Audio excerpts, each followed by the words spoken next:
जीवन बदलने वाली दुर्घटना एपिसोड 1 का संक्षिप्त विवरण। हमारा मुख्य पात्र बस स्टेशन पर खड़ा है, चिंता में डूबा हुआ है। उसकी मां अस्पताल में है और उसकी हालत गंभीर है। डॉक्टर ने उसे बताया है कि उसे सर्जरी के लिए 50,000 युआन की आवश्यकता है, अन्यथा उसकी मां बच नहीं पाएगी। वह निराश महसूस करता है, उसे नहीं पता कि इतने पैसे कैसे जुटाए जाएं। जब वह विचारों में खोया हुआ था, तो पास में खड़ी एक लड़की फोन पर बहस करती हुई दिखाई देती है। वह किसी ऐसे व्यक्ति से निराश है जो उसकी अस्वीकृति को नहीं समझता। जैसे ही ट्रैफिक लाइट बदलती है, लोग अपनी कारों के साथ आगे बढ़ जाते हैं। हमारा मुख्य पात्र अभी भी अपनी मां के बारे में विचारों से अभिभूत है।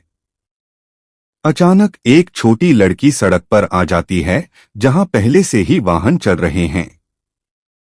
मुख्य पात्र पल भर में उसे बचाने के लिए दौड़ता है। ऐसा करते समय वह लगभग एक ट्रक से टकरा जाता है, लेकिन बाल बाल बच जाता है। हालांकि किस्मत के एक मोड़ में उसी लड़की द्वारा चलाई जा रही कार का संतुलन बिगड़ जाता है, जिसे उसने पहले देखा था, और वह एक गंभीर दुर्घटना में फंस जाता है। हमारा नायक एक अजीब अपरिचित जगह पर जागता है। उलझन में वह एक बुजुर्ग को अपने पास आते देखता है। बुजुर्ग उसे बताता है कि उसे दूसरा मौका दिया गया है और उसे वास्तविक दुनिया में जागने पर बुरी आत्माओं को हराने के लिए मार्शल आर्ट की क्षमताओं का उपयोग करना चाहिए। बुजुर्ग ऐसा करते समय अपने दयालु हृदय को बनाए रखने के महत्व पर जोर देता है। मुख्य पात्र अपनी नई क्षमताओं से सशक्त महसूस करता है। उसे एहसास होता है कि अब वह न केवल दुनिया को बल्कि अपनी मां को भी बचा सकता है। वह दृढ़ संकल्प से भरा हुआ है। वह अस्पताल में जागता है, खुद को जीवित पाकर हैरान हो जाता है। वह सोचता है कि क्या जो हुआ वह एक सपना था, लेकिन उसे मार्शल आर्ट कौशल स्पष्ट रूप से याद है। दुर्घटना का कारण बनने वाली लड़की बहुत माफी मांगती है। वह खुद को किन चूचू के रूप में पेश करती है और उसके अस्पताल के बिल का भुगतान करने की पेशकश करती है, क्योंकि वह दुर्घटना के लिए जिम्मेदार महसूस करती है।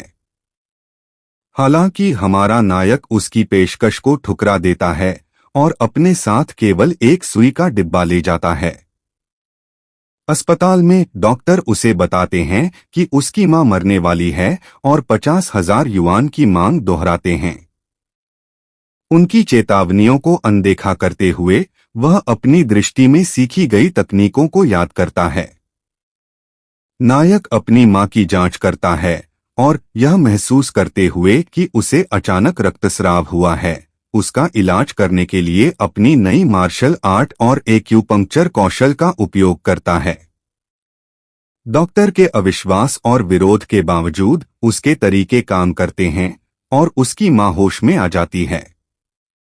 इस बीच डॉक्टर शे सर्जरी से 50,000 युआन कमाने का मौका खोने पर क्रोधित है। वह नायक को अस्पताल की सेवाओं के लिए 38,000 युआन का बिल थमाता है, जिसे चुकाने के लिए उसकी मां चिंतित है। हालांकि हमारा नायक आत्मविश्वास से डॉक्टर का सामना करता है और दावा करता है कि उसकी मां की हालत उतनी गंभीर नहीं थी जितना उन्होंने दावा किया था। जैसे जैसे यह टकराव सामने आता है, अस्पताल में एक युवा लड़का तेज बुखार से पीड़ित होता है। लड़के का पिता घबरा जाता है और डॉक्टर शी उसका इलाज करने का प्रयास करती है, लेकिन असफल हो जाती है। हमारा नायक आगे आता है, लड़के के शरीर से विषाक्त पदार्थों को निकालने के लिए अपनी चांदी की सुई तकनीक का उपयोग करता है। लड़का जल्दी से ठीक हो जाता है और उसका आभारी पिता नायक को 20,000 युआन का इनाम देता है। डॉक्टर शी ईर्ष्यालु और क्रोधित होकर नायक पर उसके तरीकों को चुराने का आरोप लगाती है और बदला लेने की कसम खाती है। हालांकि हमारा नायक शांत रहता है, यह जानते हुए कि उसके पास जीवन बचाने और अपनी मां की रक्षा करने का कौशल है। पिता की अपने बच्चे को ठीक करने की हताश करने वाली दलील सुनने के बाद निर्देशक चिंतित दिखते हैं, क्योंकि डॉक्टर शी को डर है कि वह लड़के को नहीं बचा पाएंगे। तभी बू फैन आता है और घोषणा करता है कि बच्चे को फूड पॉइजनिंग है, यह समझाते हुए कि उसे बच्चे की नसों की जांच करने की जरूरत है। बू फैन सुइयों का उपयोग करके एक अनोखी प्रक्रिया करता है, जिसे देखकर हर कोई हैरान रह जाता है। चमत्कारिक रूप से बच्चे के शरीर से जहर बाहर निकल जाता है और वह जल्दी से अपने पिता से बात करना शुरू कर देता है। बू फैन की मदद के लिए आभार व्यक्त करता है। पिता अपनी प्रशंसा दिखाने पर जोर देता है। बू फैन के नाम पर एक बड़ा रेस्तरां खोलने की पेशकश करता है, लेकिन बू फैन विनम्रतापूर्वक मना कर देता है, यह कहते हुए कि वह किसी प्रमुख व्यक्ति की दोस्ती को स्वीकार नहीं कर सकता। जब पिता अपने बच्चे के साथ चला जाता है तो निर्देशक बू फैन से उसके द्वारा इस्तेमाल की गई असामान्य विधि के बारे में पूछता है। बू फैन बताता है कि उसका मानना है कि बच्चे पर एक बुरी आत्मा का साया था, जिससे निर्देशक हैरान हो जाता है। फिर वह उनसे मामले की और जांच करने का आग्रह करता है, क्योंकि यह अन्य बच्चों को प्रभावित करने वाला एक बड़ा मुद्दा हो सकता है। उस रात हम एक अमीर और सुंदर लड़के को एक लड़की को प्रपोज करने की तैयारी करते हुए देखते हैं, लेकिन वह उसकी इच्छा के विरुद्ध उसका पीछा कर रहा है। बू फैन यह सब देखता है और महसूस करता है कि लड़की मुश्किल में है। जब वे टकराते हैं तो लड़की जिन चुचू बू फैन को पहचान लेती है और उसकी मदद के लिए विनती करती है, यह बताते हुए कि लड़का जियांग यूथिया उसे परेशान कर रहा है।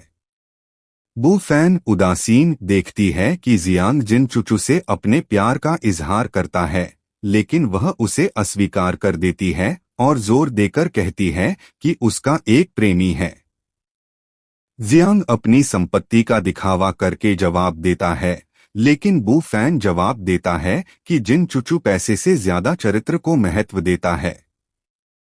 शीजियांग जिन चुचू को उपहारों और तारीफों से प्रभावित करने की कोशिश करता है, लेकिन बू फैन द्वारा उसे रोक दिया जाता है, जो जियांग के असली स्वभाव को उजागर करता है और खुलासा करता है कि वह अन्य लड़कियों से सामान लेता है।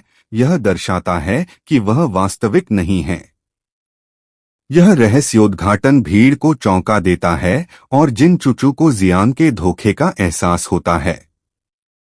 खुद को घिरा हुआ महसूस करते हुए जियांग बू फैन पर भड़क उठता है, लेकिन बू फैन तुरंत अपना बचाव करता है, अपनी ताकत का प्रदर्शन करता है और जियांग के झूठ को उजागर करता है। एक संक्षिप्त टकराव के बाद बू फैन चला गया, जबकि जिन चुचू ने जियांग पर अपना गुस्सा व्यक्त किया। जैसे जैसे एपिसोड समाप्त होता है, तनाव बढ़ता है, लेकिन बू फैन आत्मविश्वास से आगे बढ़ता है। जिन चुचू उसके पीछे चल रहा है, यह संकेत देता है कि यह उनकी कहानी का अंत नहीं है।